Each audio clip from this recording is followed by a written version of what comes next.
bago tayo umalis, i-check muna natin tong BIOS XLE CVT.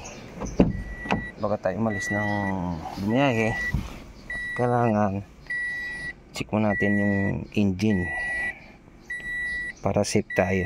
Buksan natin yung wood dun, tapos tingnan natin.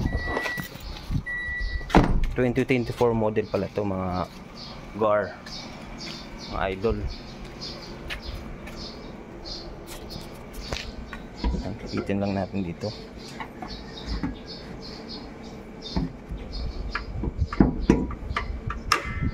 Yan, kasi lang natin to. Una i-check natin itong langis, mayroon pa. Ayan, nakita nyo mayroon pa, nasa 2 araw pa siya. Kaya lang i-suksok na maayos. Tapos yung coolant, yung coolant mayroon pa naman, pero malapit na, kaya hanggang doon lang sa gauge na yan. Pwede na isang refilan.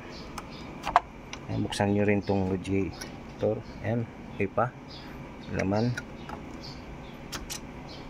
Tapos yung battery maluwag, lagi yung kakapain yan. Tapos yung fluid, brake fluid, ayan, medyo mataas pa naman ang dito, may gauge naman yan. Yan, takpan nyo.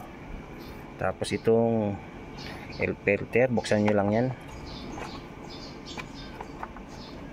Yan, yan, yan. Tapos kunin nyo to.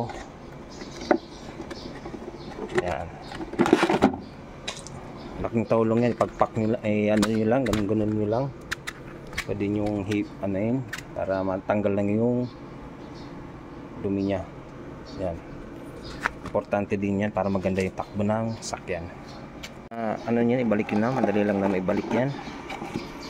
Yan, dapat nyo lang, yan lang. Tapos balik nyo yung lock. Yan, okay na tayo sa lahat. Tapos yung sa windshield to, tubig, check nyo rin kung may laman pa. Yan, mayroon pa naman dun. Yan, pwede naman yung refill nya pagka wala na. Tapos na tayo. Check na natin lahat bago tayo umalis. Yan, ganyan lang mga idol. Tapos pwede natin isara na ano. Yan, ganyan lang idol. Tapos sabay bagsak. Yan, yan na siya.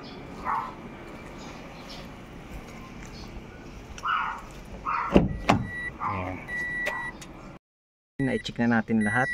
Ngayon start na natin bago tayo umalis. Kailangan mainit na yung makina. Yan, i-start natin. Yan, andyan yung susi. Apakan lang natin yung preno, saka natin i-starts. Kailangan mga idol, huwag tayo mag-start agad. Kailangan pailawin muna natin lahat. Yan, pag umilaw na lahat, saka natin start yan.